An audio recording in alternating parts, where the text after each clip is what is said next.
Oh, hey. Hi. Um, yeah, I know. Been a while. Um, yeah, there's been some changes since the last video. Um, don't remember exactly the date of that, but I did finally find a job. Um, uh, it's another call center position, but it is work from home, so there's that. I don't know if you can see it over there, the giant giant monitor they sent me. It's 32 inches. It's bigger than my personal monitor. Um, it's like I said, it's another call center. It's um, customer service, essentially helping people um, take leave when they need to for pregnancy, things like that. Um, then we just finished the week 3 of training. We have one more week left. We've started taking phone calls, which was nerve wracking, and the hardest part was trying to remember my phone voice. So hopefully, hopefully things will be better. From what I've seen so far, it sounds like a pretty decent company, or at least better than the one that I used to work with. So, I mean, everybody sounds like they're willing to help when you need it. So that's good. There are there are a few things that I'm going to have to adapt to, mostly some in language used. Um, I'm just going to leave it at that. Um, so yeah, so now that's good. Pays a little bit more than I was making previously. So that's good. So hopefully things will settle down, at least on the employment front. Um, the writing front, however, has been a little stagnant. Um,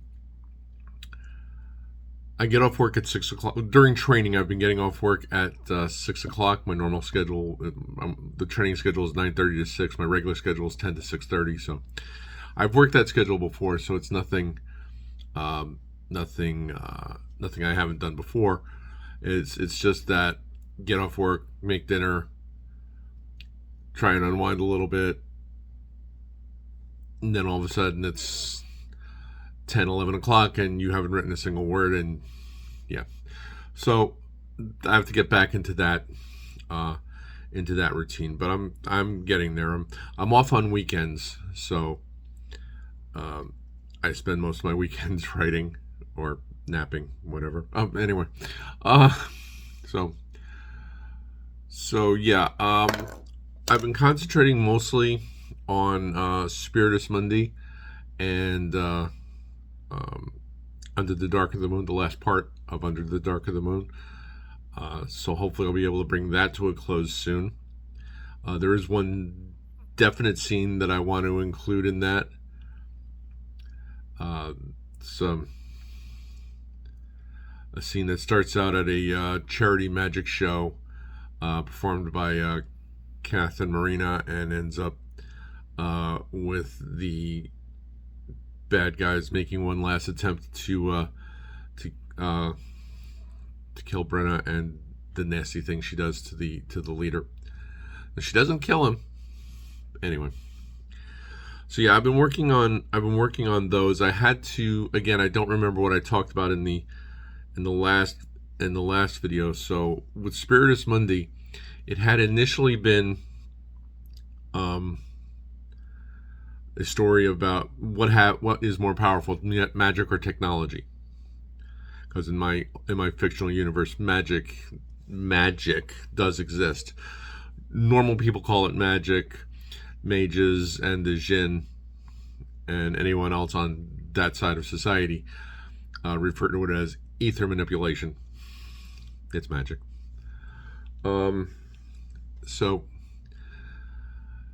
I was trying to do that, and it was not working. I was trying to find a way to do it without spending like whole chapters trying to establish who the Jinn were and still are, you know, and how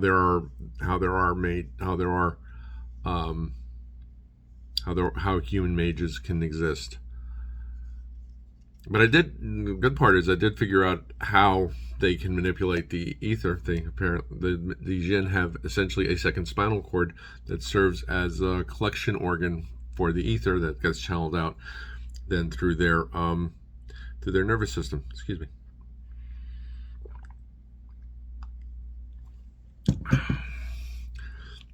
So there's that. I've got that figured out, and a few other pieces of Jinn history. So ultimately, down the road, that'll come in handy. So I had to go all the way back to the beginning, start over again. Most of it stayed the same up to the point, because the story takes place on a space station that's way far out on the edge of nowhere. And it's up to the point where they get to the station, nothing really changed. I mean, I tweaked a little language, but that's really about it. Then from that point on, that's where the plot changes a little bit. I mean, it's still essentially a murder mystery. Who killed these two crewmen?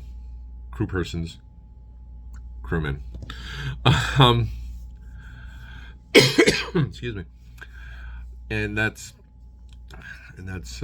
still the basic plot, but it takes a turn.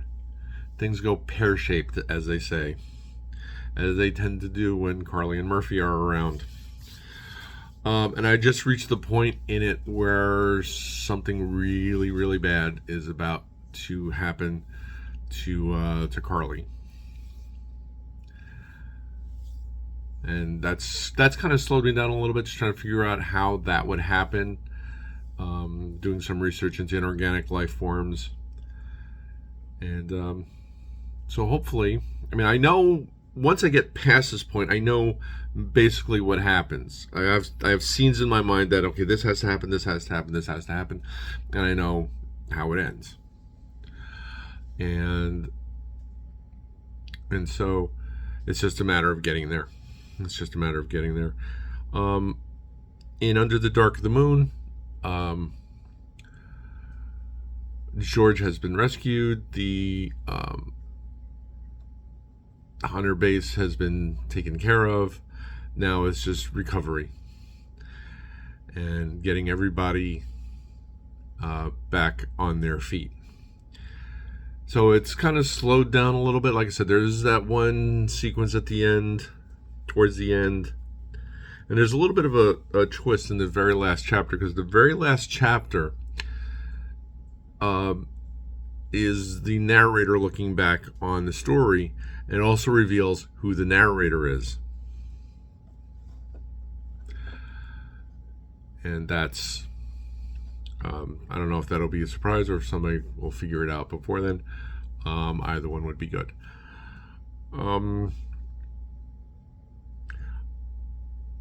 Once I get my feet back under me financially, hopefully that won't be too long. I should be working on getting the Fast Fading Light published. Sorry.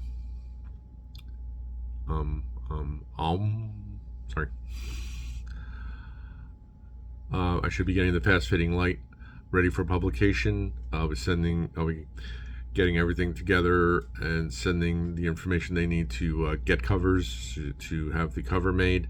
They made the cover for My Soul to Keep. I really liked it, so I'll go back to them for the Fast Fading Light, and as of now, any other cover I need. What I am trying to figure out, though, is I have, let's see, waiting last time from where, Hour of the Wolf. I have about 5 stories that are too short to publish on their own. If you look back at most of the previous books, all of them are over 20,000 words. I don't count the first three because they're essentially. I don't count the first one. This is essentially a collection. It was an experiment to see if I could do self-publishing. Then the next two are collections. But all the single story novellas are over 20,000 words, with one exception. Ray is about 16,000 words, which, yeah, it's still technically a novella, but that's too short for me. I don't want to publish anything under 60,000 words. Not 60,000. They're all under 60,000 words. 20,000 words as a separate work. It's just, I don't know. I know people publish short stories. I know that. I got that. I don't. Personal choice. So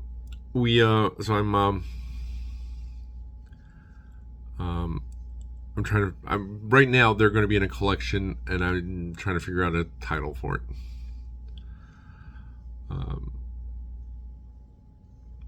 I've also been playing around with AI art. I know. Don't start. I wouldn't use. I mean, right now I'm just using it for visualizing the characters. Just so I can have something visual that, somebody says, "Hey, what does Carly look like?" She looks like this. Murphy looks like that. Alexa looks like this. Wesley looks like that.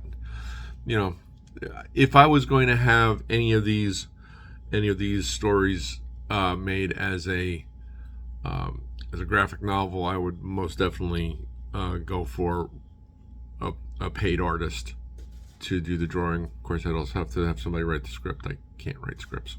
Anyway. So yeah, I just use it for visualizing characters and making wallpapers for my computer and phone and tablet.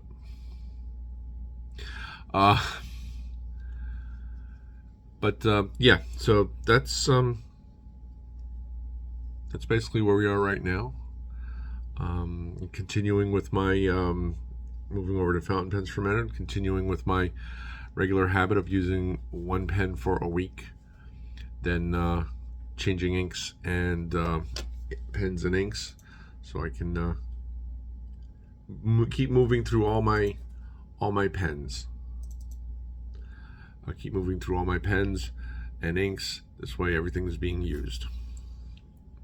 I don't have to sit back and say, I haven't used that pen in a while. I can just say, I'll get there next time. So right now I'm using my Winsung 618 fine nib. There's Waterman Absolute Brown in here right now. I like this hooded nib, and I like the completely clear. I mean, this is the very definition of a demonstrator. It is completely clear, nose to tip. So it's a good pen. I like it.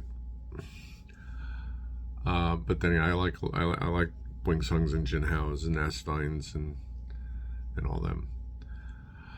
And that's really about it as of right now. Like I said, I do have to get my feet back under me financially. Hopefully that won't take too long. And then everything else will settle down, and things will be good. I'm going to be 61 next month. I really don't want to have a lot of stress in my life anymore. Yeah, but okay.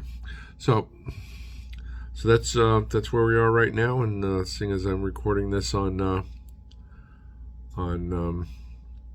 May 5th, happy belated May the 4th. May the 4th. I'm going to be watching Tales of the Empire later today.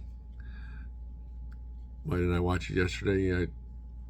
Things got confused yesterday. Anyway, so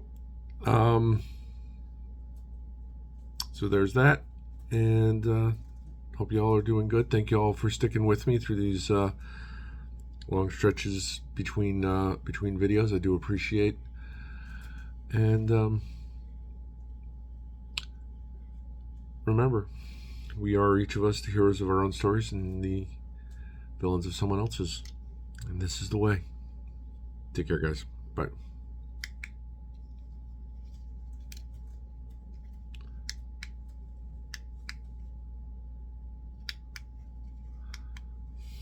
When your remote doesn't work.